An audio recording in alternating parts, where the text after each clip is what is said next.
El Señor esté con ustedes. Y con tu espíritu. Les anuncio el Evangelio de nuestro Señor Jesucristo, según San Marcos. Gloria a ti, Señor.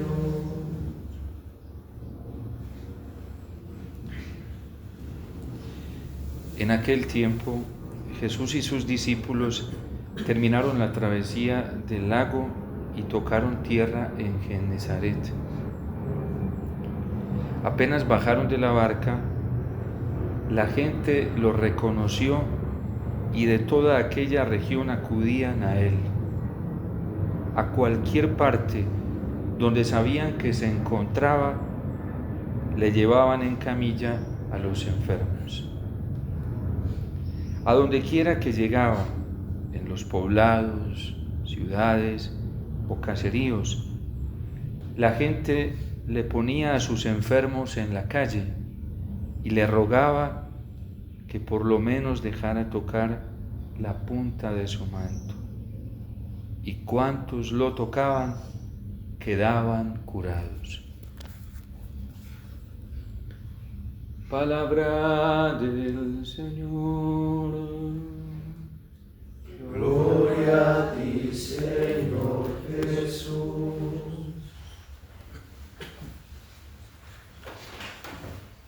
Con el rey David comenzamos a escuchar en la Sagrada Liturgia de la Palabra o a darnos cuenta de un deseo que nace en el corazón del rey. Después de que Dios ya ha logrado unificar a las 12 tribus dispersas, los 12 pueblos de Israel que estaban divididos, se peleaban entre sí, pero a través de David Dios logró la gran tarea de poder reconciliarlos, y ahora son una familia, una nación en torno a un solo propósito, que es poder llegar a Dios. Cuando David experimenta este triunfo, esta plenitud de la unidad, y además que era una promesa que Dios había hecho de reunificarlos, unirlos en torno a un solo fin, de la alegría que tiene, dice: ahora el Señor necesita un lugar donde habitar.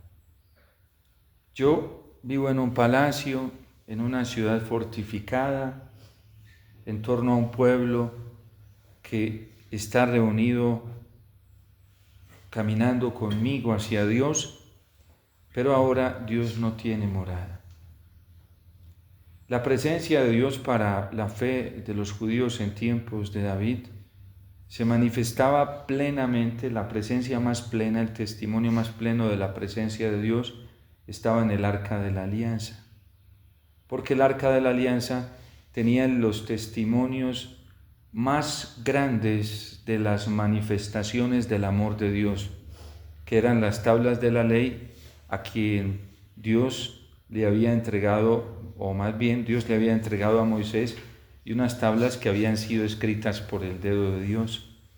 Israel conservó esas tablas durante mucho tiempo como lo más sagrado, porque era un prodigio admirable, milagroso. También recuerden que en el Arca de la Alianza fue donde floreció la vara de Aarón, cuando el Señor le dice a Moisés que Él le va a mostrar quién es el que va a guiar al pueblo como pastor, y pide 12 varas, que son los 12 representantes de las 12 tribus de Israel, y le dice: la vara que florezca en el arca, ese será el escogido para guiar al pueblo sacerdotalmente. Y florece la vara de Aarón. Esa vara se conservó, como nos dice la carta a los Hebreos en el capítulo 9, se conservó también en el Arca de la Alianza.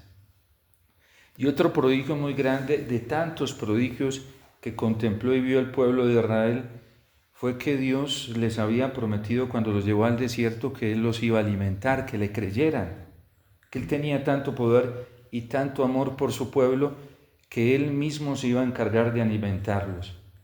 Y nunca en toda la historia del Antiguo Testamento los hebreos habían visto un milagro tan grande de una promesa cumplida de Dios como cuando cayó el maná.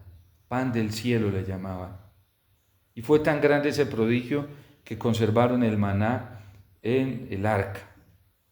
Si nosotros transportamos todas esas figuras reales, porque fueron reales manifestaciones y hechos reales del Antiguo Testamento, inmediatamente nos vamos a encontrar con el Jueves Santo en el Tríodo Pascual, que celebramos 3 prodigios muy grandes, que es el mandamiento del amor, la ley suprema de Dios, y que lo cantamos incluso en ese canto al corazón de Jesús, que va a llegar el triunfo del corazón de Jesús cuando la ley del amor, la ley de Dios, esté impresa en nuestros corazones. Pero en fin, la ley del amor, el sacerdocio, que era otra promesa que Dios había hecho para decir quién iba a guiar al pueblo, y es Cristo, sacerdote. Y luego el maná, que es la Eucaristía, el pan del cielo para nosotros. En fin, necesitaban un lugar donde habitaran estos elementos sagrados que contenían la mayor manifestación de la gloria de Dios. La gloria de Dios son sus mayores revelaciones de su amor. Y entonces David quiere construir un templo y Dios le dice que no va a ser él.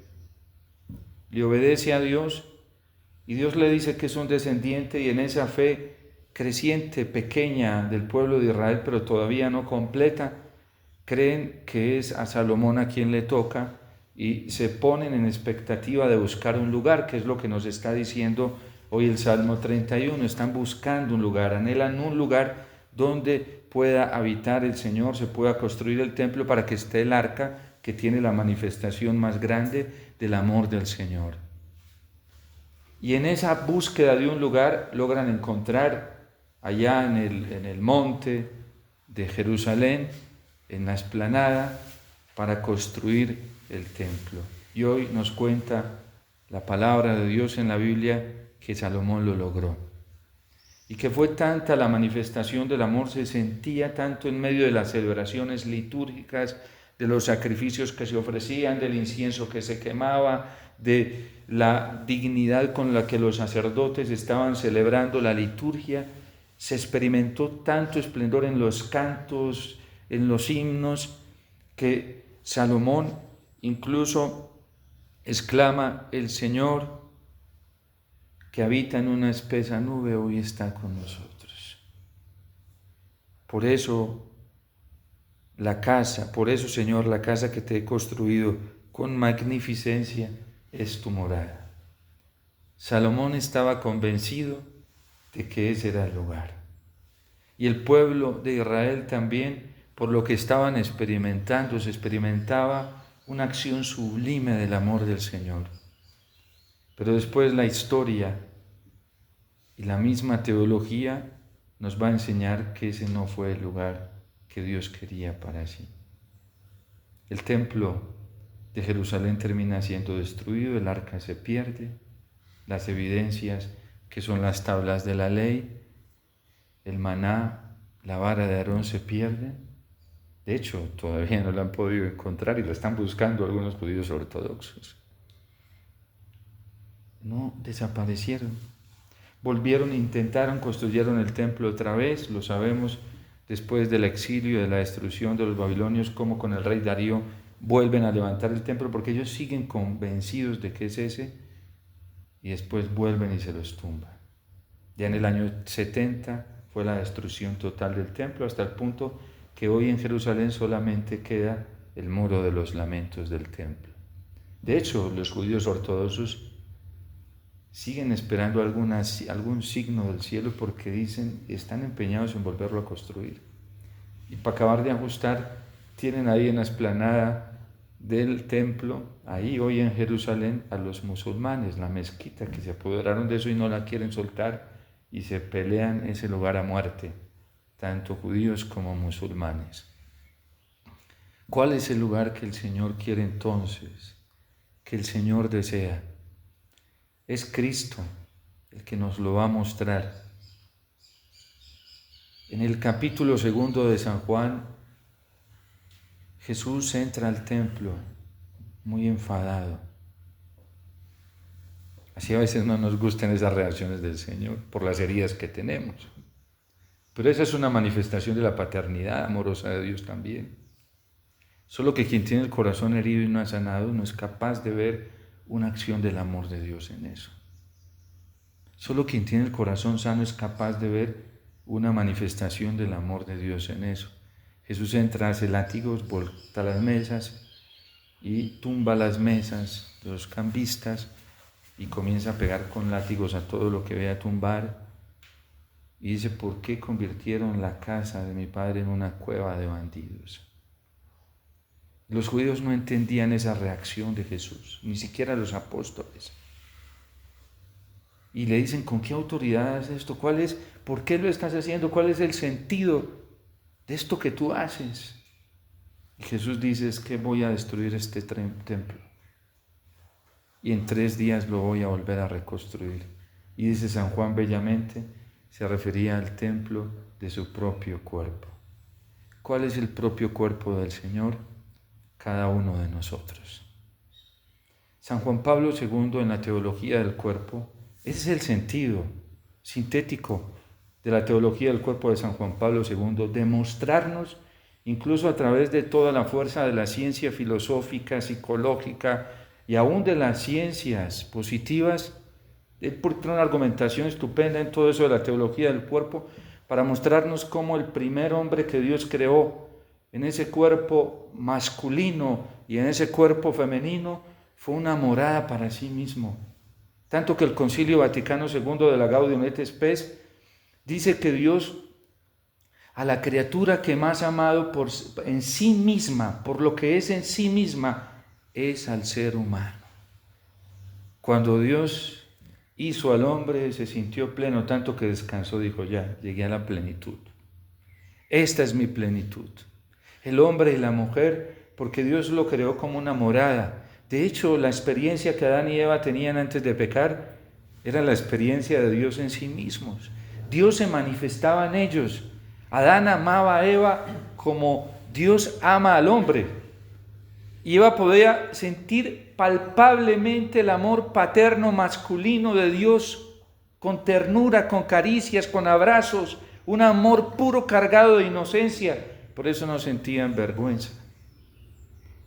Y Adán sentía en los abrazos de esa mujer la maternidad misma de Dios, porque la expresión más sublime de la mujer es la maternidad de toda mujer. Y claramente Adán podía experimentar ese amor palpable, materno de Dios. Pero ¿qué hizo el pecado? Dañó esa comunión. ¿Y cuál es el deseo de Dios? Restaurar ese lugar santo que Él mismo se creó y que le había dicho a David, seré yo quien construya un lugar. Porque es que ni la ciencia es capaz de construir el ser humano, ni de crearlo, ni siquiera de reconstruirlo, ni de sanarlo. Tan dañados que estamos y la ciencia no ha sido capaz de arreglar al hombre. Ni la ciencia política, hoy que la gente en Colombia tiene toda su esperanza puesta en eso. Ni la ciencia económica, hoy que en la humanidad tiene la esperanza puesta en eso. No es la ciencia económica la que va a arreglar este daño tan grande que ocasiona el pecado en la dignidad de la persona humana. Es Cristo. Por eso hoy todos quieren tocarlo. Por eso hoy todos quieren estar cerca de Él. Por eso hoy todos lo reconocen. Y por eso hoy todos están convencidos que con solo tocar la punta de su manto quedan curados, y le pedían que les dejara tocar aunque fuera la orla de su manto para quedar curados. ¿Dónde se realiza esta teología de la fe que es tan real, de manera más plena en cada uno de nosotros? En la Eucaristía. La Eucaristía es el camino de reconstrucción que Dios hizo en la persona de Cristo, todo el acontecimiento pascual. Cuando empezamos en el nombre del Padre, estamos evocando la creación, el principio, antes de que el hombre exista. Cuando decimos en el nombre del Hijo y del Espíritu Santo, estamos evocando la Trinidad, que es el principio fundamental antes de que exista el hombre, de que exista la mujer, de que exista toda criatura. Cuando decimos la gracia, la paz, la gracia de nuestro Señor, el amor del Espíritu Santo, estamos hablando de la creación. El hombre existe, la mujer existe. Cuando reconocemos nuestros pecados, estamos hablando de la desobediencia y de cómo se interrumpió esa comunión inicial. Y luego cuando llego, por no detenerme, porque eso cada uno tiene que profundizarlo, hay un libro bellísimo y muy sencillo que se llama Comprender la Misa. Lo tiene el dicasterio para dicasterio de la...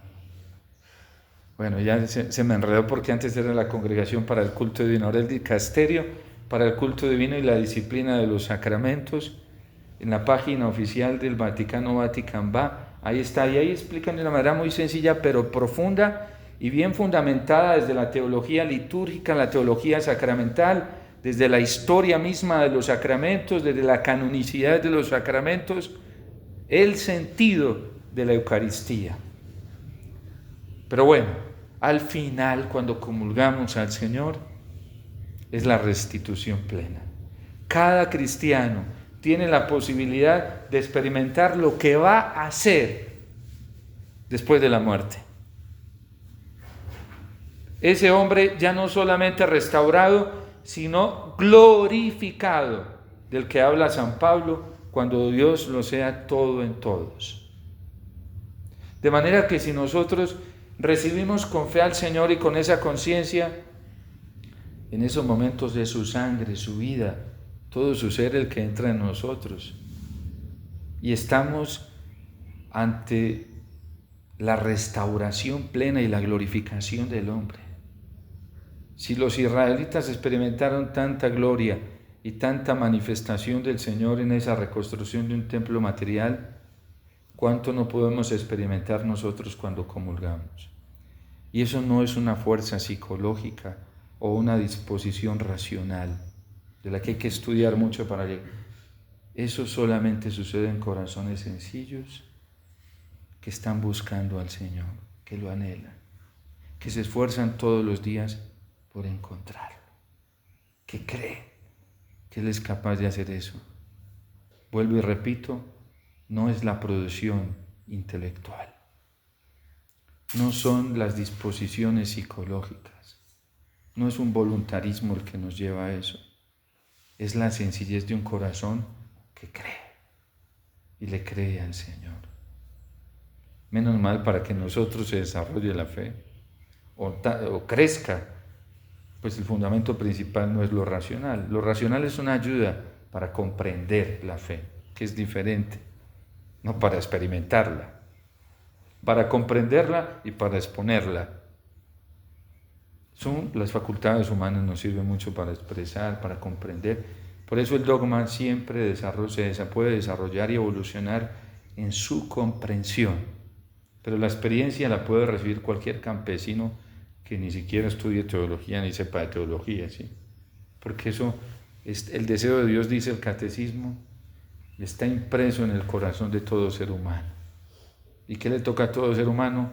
Dejarse llevar por ese deseo de tener un lugar para el Señor, de que le habite, de encontrarlo.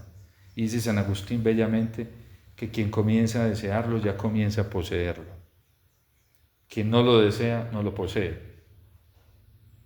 De hecho, la verdadera oración es esa. El que ora buscando, anhelando, con la certeza de que algún día lo va a alcanzar. Bueno, toda esta expresión la vivimos más plenamente en la Eucaristía. Dios te salve María, llena eres de gracia, el Señor es contigo.